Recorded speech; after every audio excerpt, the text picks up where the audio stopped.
ঘুরতে বেরিয়ে প্রকৃতির কাছে নিজেকে চিনতে গিয়ে প্রথমেই মনে হয় আমি সত্যিই ভাগ্যবান। কারণ পৃথিবীর এত সৌন্দর্য, এত রং সব মানুষ সমানভাবে ছুঁয়ে দেখতে পারেন না।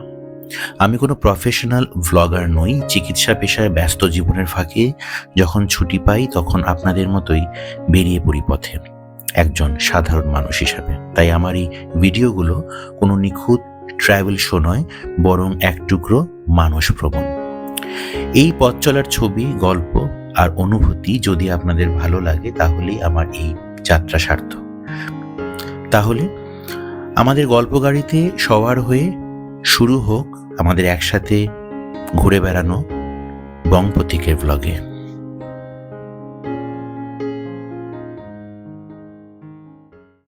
নমস্কার। রাতটা এখনো শহরে, কিন্তু মন অনেক আগেই পৌঁছে গেছে সেই সুদূর পাহাড়ে। আজকে 1 ডিসেম্বর 2025-এ আমি শিয়ালদা থেকে ধরছি দার্জিলিং মেল। আমার গন্তব্য ইস্ট সিকিমের সিল্ক রুট, এবং আমার সাথে আপনারাও এই মানস ভ্রমণে আমার সঙ্গী থাকছেন। তাহলে শুরু করি আজকের ঘড়ি ধরে ঠিক 10:15টার সময় ট্রেন ছাড়লো এবং আপনাদের মতো আমিও বাড়িতে ফোন করে সেটা জানিয়ে দিলাম। দার্জিলিং মেলের এই রাতের যাত্রা যেন এক ধীরে গড়ানো স্বপ্ন। ট্রেনের জানলার বাইরের অন্ধকার গলিয়ে যায়, ভেতরে শুধু হালকা ঘুম আর আগ্রহের গন্ধ। সকালটা যখন এনজেপিতে খুলবে তখনই শুরু হবে পাহাড়ের প্রথম আহ্বান। না, ট্রেন থেকে কাঞ্চনজঙ্ঘা দেখার সৌভাগ্য আমার এবারও হয়নি। Good morning. আজ 2 ডিসেম্বর 2025। আমি এখন এসে পৌঁছেছি এনজেপিতে। তো সিল্ক রুট পর্বের আমাদের আজকের প্রথম গন্তব্য সিলেরিগাঁও। তার জন্য আমাদের গাড়ি ড্রাইভারের সাথে আমার কথা হলো এবং উনি আমাকে বললেন যে এখান থেকে হেঁটে নেপাল বাস স্ট্যান্ড অবধি যেতে, সেখানে গিয়েই আমরা গাড়িটা ধরবো।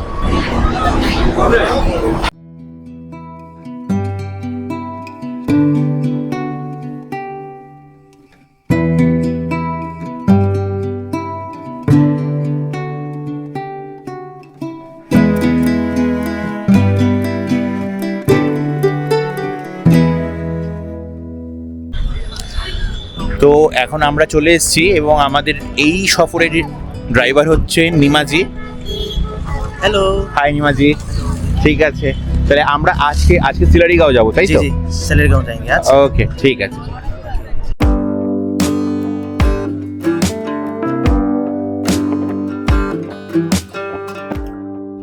তাহলে গল্প গাড়িতে সওয়ার হয়ে আমাদের সাথে আপনারাও যাচ্ছেন সিলারিগাঁওয়ে, সিল্ক রুটের প্রথম পয়েন্ট। শিলিগুড়ি মোড় পেরিয়ে যখন গাড়িটা সেবকের ঘন জঙ্গল দিয়ে সামনের দিকে এগোতে থাকে তখন আমাদের প্রত্যেকেরই মন একই প্রশ্ন করে যে কখন পাহাড় আসবে, কখন পাহাড় আসবে। ওই যে তিনি অবশেষে দেখা দিলেন। ঘন জঙ্গলের ঘন গাছের মাঝখান দিয়ে এই যাত্রায় এটাই তার প্রথম দর্শন, পাহাড়। আমাদের সকলের মন খারাপের ওষুধ।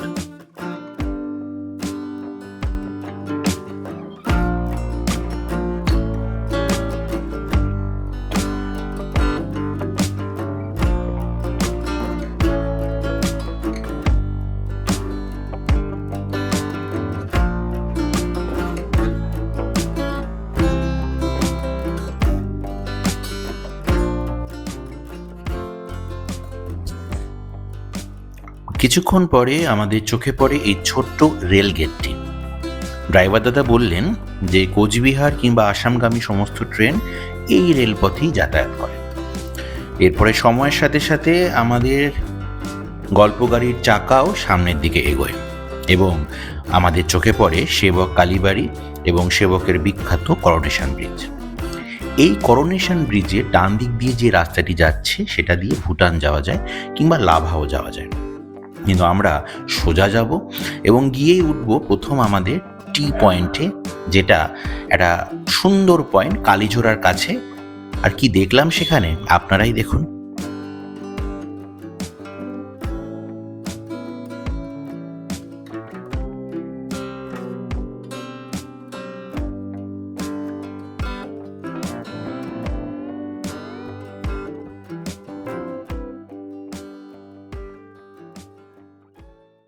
নমস্কার এভরিওয়ান অ্যান্ড গুড মর্নিং। এটা হচ্ছে একটা ছোট্ট একটা আমি করে ফেলেছি একটা শেরপা খাজাঘর on the way of towards of Sikkim, Kalimpong, Sittong, Mungpoo, Teesta valley valley এই রাস্তার মধ্যে NS10 এটাকে যেটা বলে শেরপা খাজাঘর। এটা দিয়ে আপনারা পাবেন এটা যে ব্রেকফাস্টটা যেরকম একটা পাহাড়ে যে খাওয়াটা মনে করুন মোমো, চাও, হ্যাঁ, আর পরোটা, এখানে আলু চিরা, আলু ভুজিয়া, এরকম নাস্তা, ব্রেকফাস্টই। আর এখানে ওয়াশরুম, একটা টয়লেটের ফ্যাসিলিটি রয়েছে। আমরা ট্যুরিস্টদেরকে আর যেটুকু আমরা কারেক্ট একটা ইনফরমেশন, তারপরে যেটুকু একটা আপাত বিপদ না হোক সহযোগিতা আমরা করি।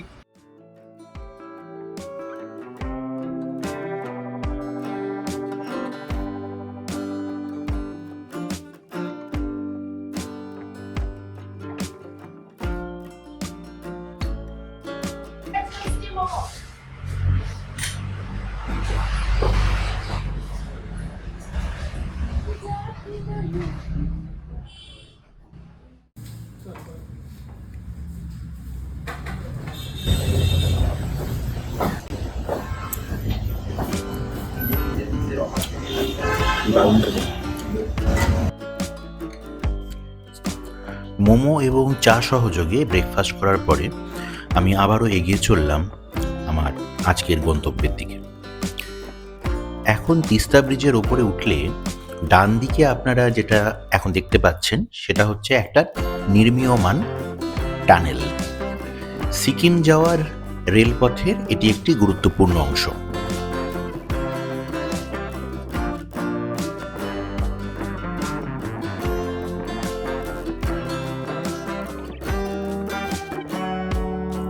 ওই দেখুন, পথের ধারে কমলা লেবুর পসরা সাজিয়ে বসে আছে। মনটা আস্তে আস্তে ভালো হচ্ছে না? মন আরো ভালো হবে, কারণ এখন ডান দিকে রয়েছে আমাদের তিস্তা নদী। কি সুবিশাল, কি সুন্দর!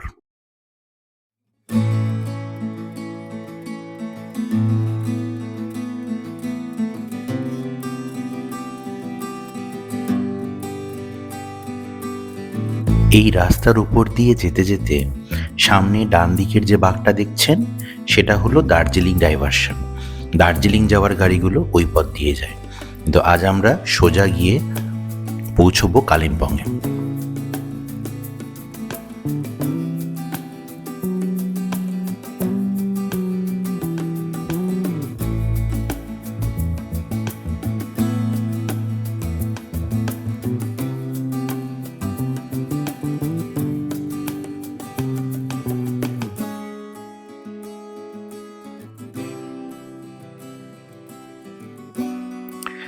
বলতে বলতে পৌঁছে গেলাম কালিম্পং। এখানে রোডে বেশ জ্যাম ছিল এবং আমাদের গাড়ি প্রায় আধা ঘন্টার মতো জ্যামে দাঁড়িয়েছিল।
সিলিরিগাঁওয়ের কিছু কিলোমিটার আগে আমি এখন এসেছি পাইন ঘেরা এক অদ্ভুত মনোরম জায়গায়। এর নাম সাইলেন্ট ভ্যালি। আপনারা মন দিয়ে শুনুন, শুধু ঝিঝি পোকার আওয়াজ আছে। ওই দেখুন, শুনুন।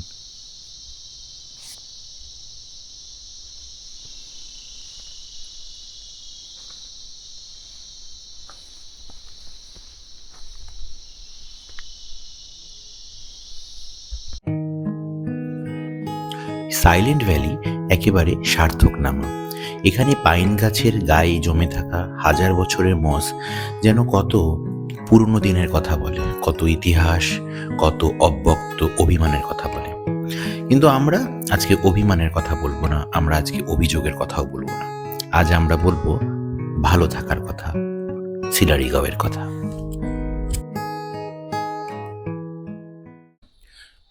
Finally the wait is over. সমস্ত প্রতীক্ষার অবসান ঘটিয়ে আমরা এসে পৌঁছেছি সিলারিগাঁওয়ে। আমাদের হোমস্টে আজকে মাউন্টেন ভিউ হোমস্টে, সেটাই আমরা এসেছি। এখন আপনাদের জন্য একটা ছোট্ট করে রুম ট্যুর থাকবে।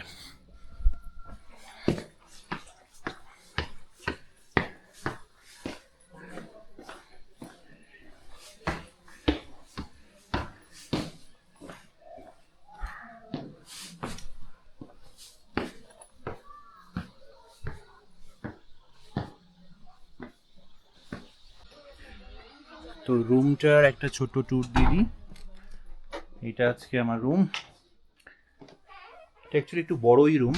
এখানে একটা সিঙ্গেল বেড আছে, এটা একটা ডাবল বেড আছে, এটা আয়না, এখানে চার্জিং পয়েন্ট, এখানেও চার্জিং পয়েন্ট আছে, জল, ওয়াশরুমটা দূর থেকে একবার দেখিয়ে নিই। এটা ওয়াশরুম,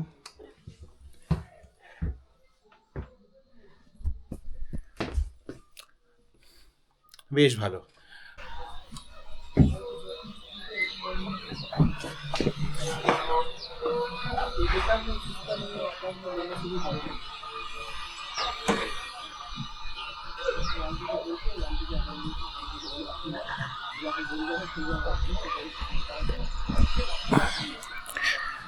তো এই হচ্ছে আমাদের আজকে হোমস্টে।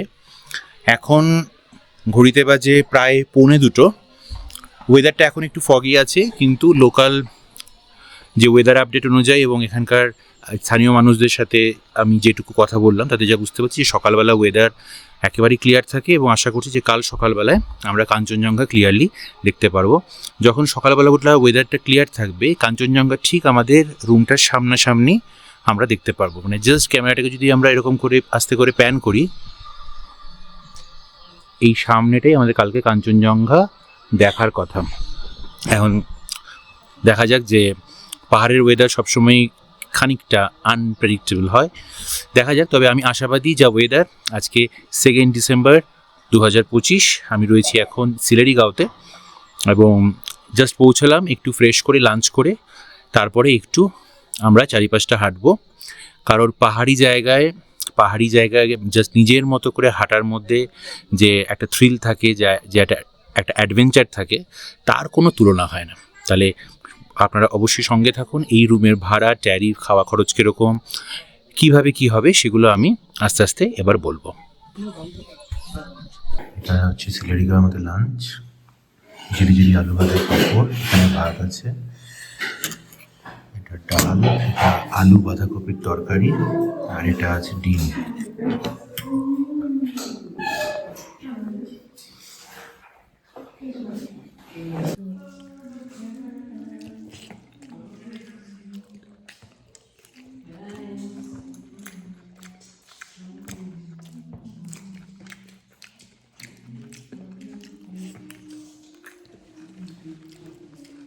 লাঞ্চের পরে একটু হাঁটতে বেরাবো। এখন ওয়েদারটা একটু ফগি আছে, দেখুন মেঘগুলো, হা হা কি সুন্দর।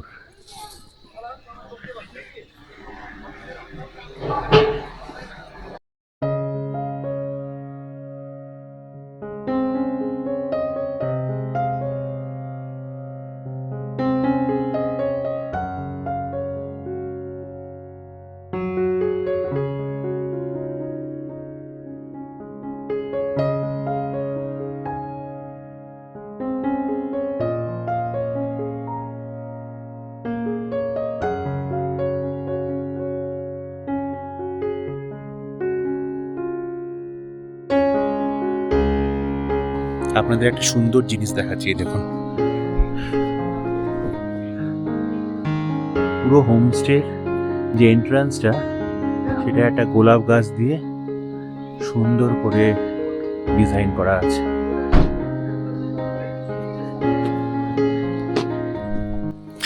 এখানে বিভিন্ন রকমের ফুল দেখতে পাচ্ছি। সমতলের সাথে এখানকার ফুলগুলোর যে ক্যারেক্টারিস্টিক ডিফারেন্স যেটুকু আমি বুঝতে পারলাম সেটা হচ্ছে ফুলের কালার, পেটালের কালার, লিভসের কালার অনেক বেশি ব্রাইট, অনেক বেশি রিচ ইন কন্ট্রাস্ট, খুব সুন্দর।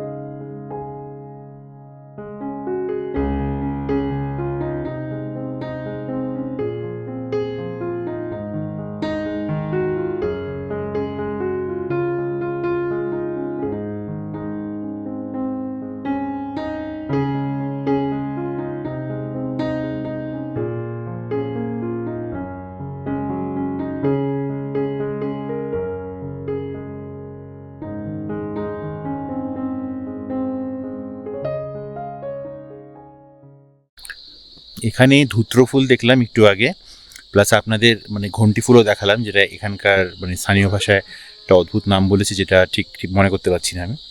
ফুলগুলো মানে এত সুন্দর করে মানে বো ডাউন করে রয়েছে, যেন তারাও মানে কি বলবো, মাদার নেচারের যে অপরূপ সৌন্দর্য দেখে ওরাও জাস্ট মাথাটাকে নত করে দিয়েছে, এতটাই সুন্দর এখানে।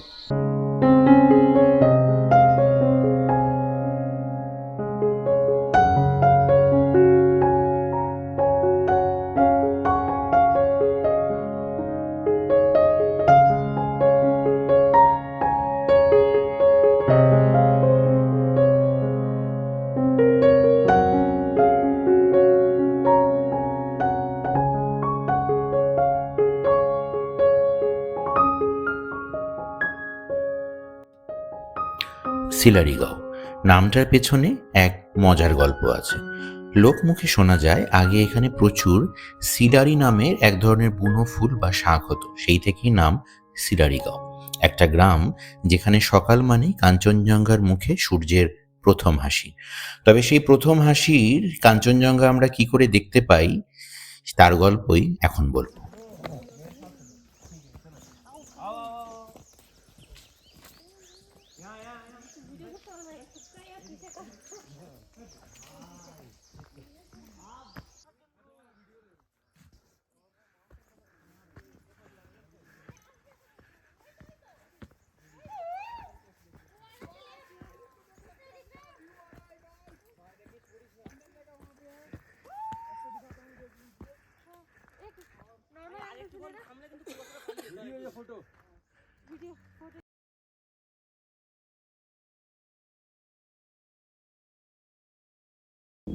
সিলারিগাঁও থেকে একটুখানি ট্রেক করে রামিতে ভিউ পয়েন্টে এসে আমরা ক্লিয়ারলি কাঞ্চনজঙ্ঘার ভিউটা দেখতে পেলাম, ক্লিয়ার দেখা যাচ্ছে। আর এই দিকে যদি আসি আমরা, এই নিচটা পুরো মেঘের সমুদ্রের মতো রয়েছে। যদি মেঘটা ক্লিয়ার হয়ে যেত তাহলে আমরা এখান থেকে আরও একটু সুন্দর ভিউ দেখতে পেতাম। আর ওই যে দূরে দেখতে পাচ্ছেন যেন মেঘেদের আগ্নেয়গিরি, এতটাই সুন্দর, এতটাই মায়াবী। এই জায়গাটার সৌন্দর্যটাই অন্যরকম। এখানে না আসলে ঠিক ফটো বা ভিডিওতে বোঝা যাবে না। আর কিছুক্ষণ পরেই আসবে কাঞ্চনজঙ্ঘার সেই অপার সৌন্দর্য। যতবার কাঞ্চনজঙ্ঘাকে দেখি মুগ্ধ হয়ে তার দিকে তাকিয়ে থাকি আর বলি যে তুমি এত সুন্দর কি করে হতে পারো।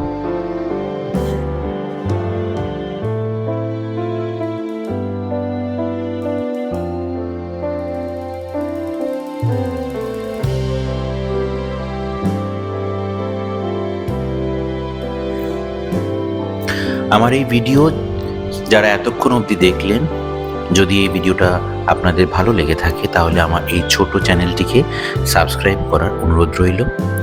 পরবর্তী পর্বে আমাদের দেখা হবে আলোর হ্রদ আরিটারে।